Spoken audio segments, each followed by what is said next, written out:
Hej folkens, välkommen tillbaka till Palace Mad Mason. Never spoken Norwegian before. Cheers Google Translate. Let's stop messing around because history is about to be made. Palace's first ever European game about to be played between Palace and FK Fredrikstad in the European Conference League playoff round to get into the league phase. You know what? I'm never normally really confident going into a game, even though we have been under great form with Oliver Glasner winning 2 trophies in the last 3-4 months. But I am confident we'll win this game. I actually am. I can't see how Fredrikstad will be able to get past us tonight. Yes, there's going to be nerves. Yes, it's a different atmosphere. But I just truly believe that Palace will be able to get the job done tonight.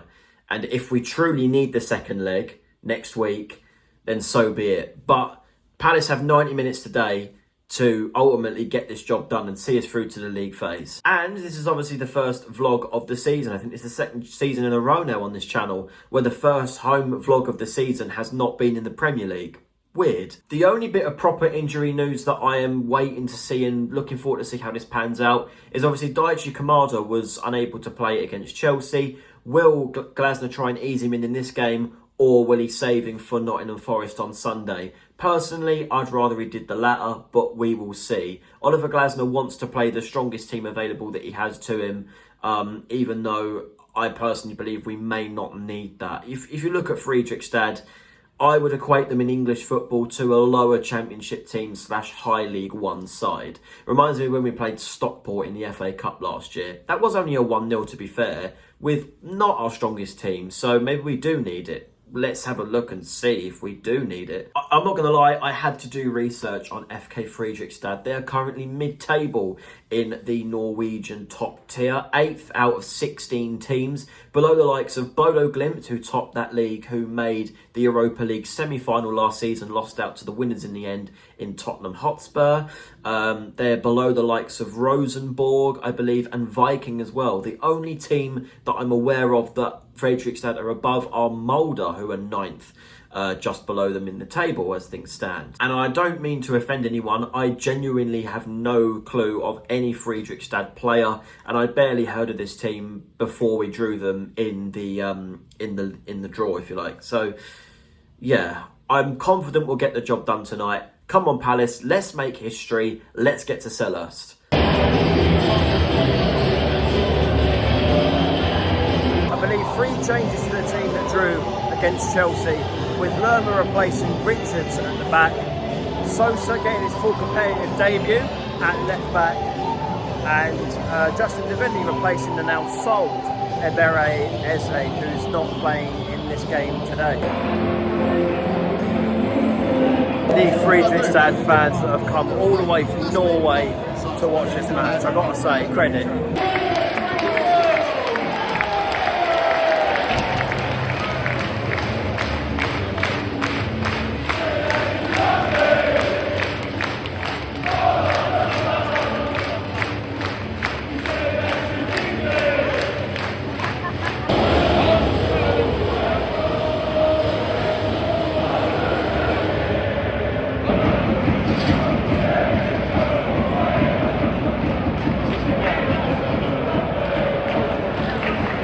Fredrikstad had the first corner of the game. Mad. That's the first proper shot on target from Palace. Wharton with a shot straight at the keeper. We had one from Lerma with a volley just wide, and Mateta had a shot about 5 minutes ago, also saved by the Fredrikstad keeper. Still 0-0, but Palace are starting to wake up now. An outrageous flick from Mateta to set away Deviney, and then trying to find Sarr in the middle, just caught by the keeper. Still 0-0. In 38 minutes, Palace had their first corner of the game. Oh mate, this first half, 38 minutes and it's still 0-0. Blimey. Yeah, just hit the post. Brilliant drive. Riemann took a slight deflection to trick it onto the post. Still 0-0, but Palace finally have woken up a little bit in this game. And some big chances before half time. Great ball. Sosa's header, brilliant save from the Fredrikstad keeper. And then the follow-up from Gay, deflected right out for another Palace corner. Sosa takes it quickly. Here's Hughes in towards. Deflected for another corner. Brilliant strike from Deviney. Took the deflection. Finally, Palace. They were all in the game all the time, but not enough clear-cut opportunities created. Let's talk about the first half. Palace 0, FREDRIKSTAD 0. I'll tell you what, Friedrichstad had a couple of chances, but Palace had the better of them. Sars had a brilliant save, MATETA hit the post. Anything but the net, really, especially in the last 15 minutes of that first half. First half hour was a little bit drab. Come on, Palace, let's break them down. Second half, let's take a lead to Norway. The second half goes to Palace. It's Hughes with a curled effort just over the bar. About 5 minutes in, Palace looking more dominant in the second half, but we need to be still 0-0. We've got to take some kind of a lead to Norway, haven't we? Good chance, Justin Devaney, much more clearer chance than Hughes' one. Got to say, he should be scoring that. Still 0-0. MATETA has scored our first ever European goal. Fitting for him to score it. A volley and then deflected in. Past the keeper. Finally, a lead against FREDRIKSTAD. Get in. I think that stands.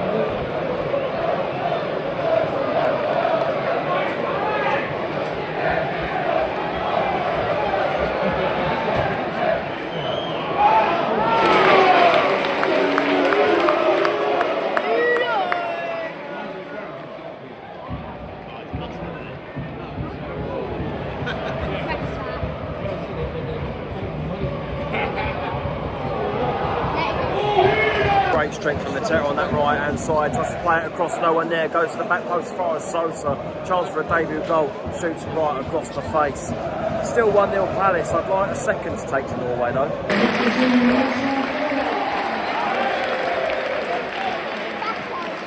First time in over a year, Odsonne Edouard is making his first professional appearance for Palace after signing for Leicester City on loan last season.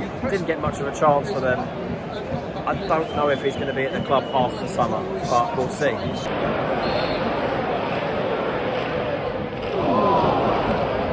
Munoz's turn to hit the post. Brilliant ball in from, I believe, was Sosa. And Munoz hit the post with a header at the back post. Still 1-0 to Palace. Hit the post twice in this game now. Brilliant save from the keeper. We could have had a brilliant lead going into the game in Norway, but it's looking more likely that it will just be the one goal to take there. Long left, still 1-0. This game's been a bit of a drag, I'm not going to lie. You know, a couple of chances for Palace that maybe should have been converted. And obviously the goal from MATETA was a lucky deflection off him, I think. I haven't seen it back yet, obviously, but do I think 1-0 is enough to take to Norway? I'll be a bit, you know, cautious going into it, I'm not going to lie. Chance maybe, Sar. No handball, Wharton, Sar. Tries to find MATETA. It's that final ball again. 300 minutes at the end of this one. Still 1-0. Palace fans getting up and leaving already. Oh, mate. I tell you what, it's been a drag, but a lead's a lead, I think. Chance right at the end there for FREDRIKSTAD to level the game.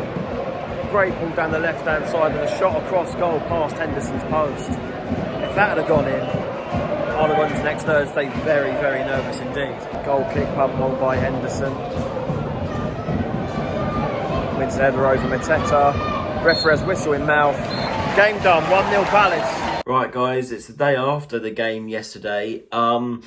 Slight negative feeling afterwards because of all what Glasner and Steve Parish has been saying. First of all, let's talk about the game. Full time, 1-0 to Palace, our first ever European win. And I feel like we should be, you know, buzzing after that. And it was a great atmosphere, especially booing the UEFA anthem. And singing, you know, the F Texter, F Marinakis, F UEFA and all that sort of thing.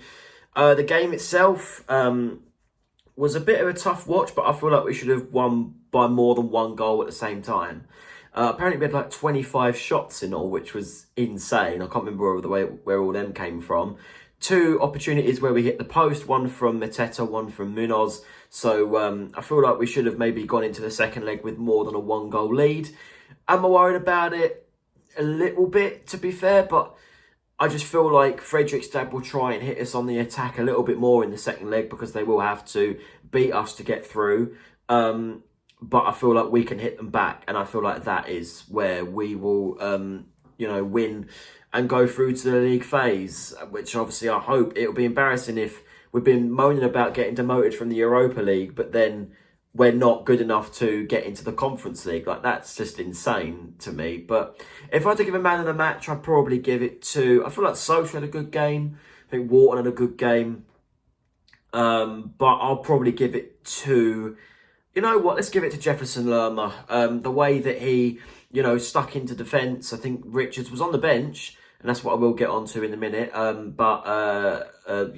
Lerma, who's naturally a midfielder, stepped in at centre-back and made some really good tackles, played well, had a couple of shots on goal. I'll give it to Jefferson Lerma. I think so, yeah. But let's get on to what was said at the end of the game. This is now the third time in a space of about a month where Oliver Glasner has talked about the lack of transfers and lack of action in this window. And you know what? I'm more than inclined to agree with him. He goes on about Mark Gahey, how he needs to stay at the club, but Parish isn't on the same wavelength. And he's saying, well, if he stays for another year, we need to let him go on a free.